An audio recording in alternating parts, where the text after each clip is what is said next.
What's up everybody, Coach Trevor here. I'm gonna try to make this video fast because I've tried to do it 2 times already and they've been like 15 or 20 minutes long, and that's not good. So basically, for beginners, everyone lifting weights, this is important, okay? And this is just the format as a coach that I see, and I have a vision for people, like as long terms. Like this is what I want people to accomplish, and this is the format that you're gonna be the best version of yourself, hands down. Like this is a way, it's not the way, but it's a way. So this is the format of learning how to work out. It starts with mechanics, consistency, intensity, and load. So when it comes to phases, this is like the crawling phase, this is the walking phase for consistency, this is the running phase. Everyone wants to jump into the running phase and go hard and have high intensity, all that stuff. That's stupid, okay? It's stupid, don't do it. You're gonna hurt yourself, you're gonna get discouraged, you're gonna get burnt out, and just like, yeah, that's just like banging your head against like a brick wall. It's just not gonna work. So when people are brand new, or even if you're coming back from an injury, or if you haven't worked out in a long time, it's important you jump into mechanics, just because your body is, even though it might have like muscle memory, you still need to dig into the motor control and making sure that you can somewhat be consistent and then add the load to it, all right? So mechanics, for example, when someone is first coming in, I put them on a box squat. The box squat is beautiful because it tells me if their ankles are tight, if their hips are tight. Also, if your hips are tight, your ankles are tight, you're typically probably gonna have at some point, if your ankles are really tight, probably knee issues, which is very, very common, or lower back issues if your hips are tight, or vice versa. If your hips are tight, your knees are gonna hurt as well, okay? So it's just not good. So just being good at these basic movements will just have a huge difference on your quality of life, because that's why we're all doing this in the first place, all right? So box squats, boom, that's the first one. Then 3-point dowel hinge, that's when teaching you how to hinge without having your back change position. Then straight arm scap retraction, so moving from your shoulder blade only, nowhere else. Then if you have an injury, so for me, for example, I had a back issue with jiu-jitsu. Coming back, the first thing I did for the first month was just box squats. I just hinged. If I did hinge, and if I did do weight, it was very lightweight, and then straight arm scap retractions, which is a version of a row. Just getting back into movement. If you have mobility issues, like I said earlier with the ankle and the hip, ankle and hip, I'm gonna put you on hip openers, so like the pure forma stretch, the wall hip flexor stretch, ankle mobility drills, things to address that to where you don't have issues long-term or even short-term, okay, so you don't hurt yourself.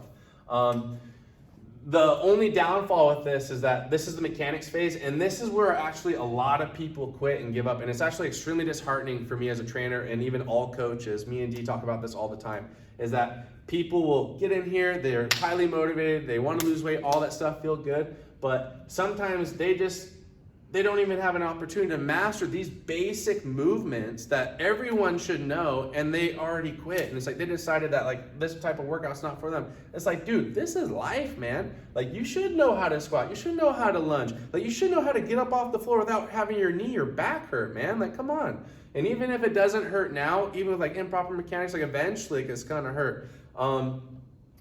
So just keeping that in mind, like this isn't the end all, okay? So that's just the mechanics version of it. If you're in this learning phase, the results won't be like rolling in like crazy. The results at this portion of it is gonna be for the conditioning. So if you're doing conditioning, anything cyclical, it needs to be high intensity. So if it's running, if it's rowing, if it's biking, if it's swimming, the intensity needs to be high. And then when it comes to your movements, the intensity needs to be lower because you need to be focusing on your movement. So it should be slow, controlled, grip on the floor, breathing, bracing, all that type of stuff. Learning how to control your pelvis in the right position at the right times, and the engagement at the right time as well. So those are mechanics. With mechanics, what's cool about it is that there's not that much difference between a box squat and a goblet squat. So this is the second phase, the walking phase, consistency. It's with the lightweight. So typically a pink kettlebell, if you're a dude, pink or blue. But this is the same thing. If your back is changing position on a goblet squat, it's like, dude, like if it doesn't cause pain, we'll try to fix it at the time. But typically I'll take away the weight and I'm putting you back to crawling. You need to master this. If you can do this without weight, you can do it with weight. All right, simple as that. But it's not the opposite, all right? If you can't do it with weight, you probably can't do it without weight, all right? So on this one, goblet squat's the same as the box squat, so progression. Kettlebell deadlifts, progression to the hinge. The kettlebell one-arm row is a progression to the retraction, all right? So keeping that in mind with light weight. Once you become consistent with that, hitting those at multiple reps, so at least 10, 15 reps, you look like a robot, then we're coming in here. And these examples right here, these weight examples that I'm using, This is the running phase, like I said, intensity load. It's double kettlebell front squat. These are all kettlebell stuff. And the reason why I use kettlebells is because kettlebells is such a great tool for me. I can tell if people have a good hinge, they have a good squat, they have good hip mobility, they have good range of their shoulders, they have good shoulder blade control, and then breathing and bracing. The breathing and bracing with the swings, making sure they're exhaling at the right time of the swing is a huge thing for me. So people, when they first come in here, you need to master the kettlebell, in my opinion, first, to even earn the right to use a barbell. So like if you can't even kettlebell deadlift a 35-pound kettlebell, you can't even do that 35-pound kettlebell, you have no business deadlifting with the barbell, right? And then same thing with the dude, if you can't even deadlift a 53-pound kettlebell without pain or your mechanics are off, you have no business deadlifting with the barbell, all right? So that's why even when people first come in here, they have a hard time regressing and kind of hurts their ego, but they're like, dude, it's the truth, man. Mechanics, consistency, load. That's how it goes down if you want long-lasting results.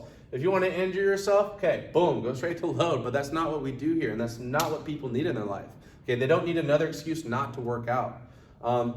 So that rant's over. This one right here is 10 reps, double kettlebell front squat. If you're a lady, it should be double pink. That means you're strong, right? You've reached a good phase in your life, okay? Especially if you're like 50, 40, 30 years old, you haven't worked out before ever, boom, that's pretty good. The next step is let's go to double 26s. For some people, depending on your height and limb length or even how old you are, like that's good enough just in general for life, okay? Nothing wrong with that. If people are just complete specimens, double 35s or even double 44s, they're extremely strong for a female, okay? 35-pounders. Dude, 53, 62, 78, that's the double kettlebell front squats. Those are just standards that you should be reaching. If you haven't even reached these standards, you haven't even really given working out a chance, in my opinion. You haven't, okay? Especially even in here in general. You haven't even given working out a chance because you haven't even learned how to run, man, right? You're in the walking, crawling phase, you haven't learned how to run. So it's important that you stick to this running phase, the intensity phase, and you can regress whenever you need to. So 20 reps, kettlebell swings, dig into this, 35 pounds, 44, 53. You're really strong at 53, strong at 35 still.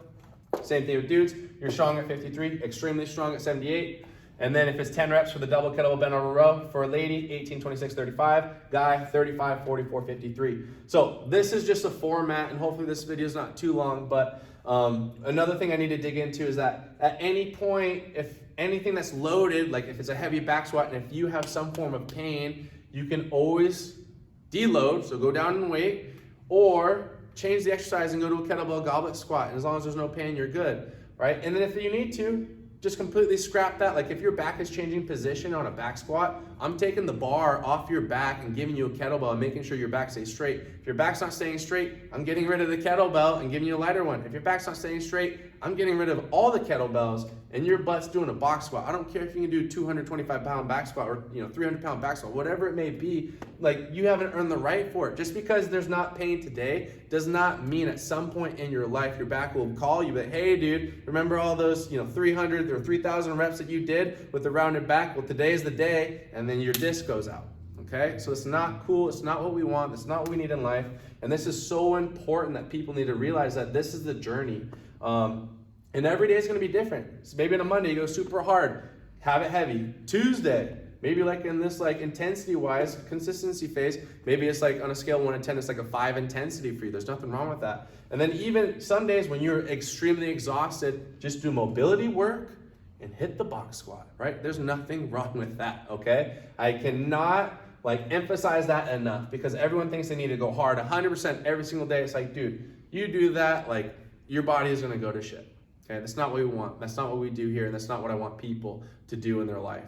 My goal is to help people reach their goals, turn this into a lifestyle, and actually realize that just be patient going through the phases, okay? And then take wins. Like if you can keep your back straight on a box squat, dude, that's huge, right? And of course you can add load to it, that's even better, all right? So keep that in mind. As long as you get out of pain, you don't have pain, you're seeing results. If you have any questions, let me know. But those are the 3 phases that you need to be focusing on at all times. If you're a beginner, intermediate, advanced lifter, whatever you may be, this is very important to learn and to know.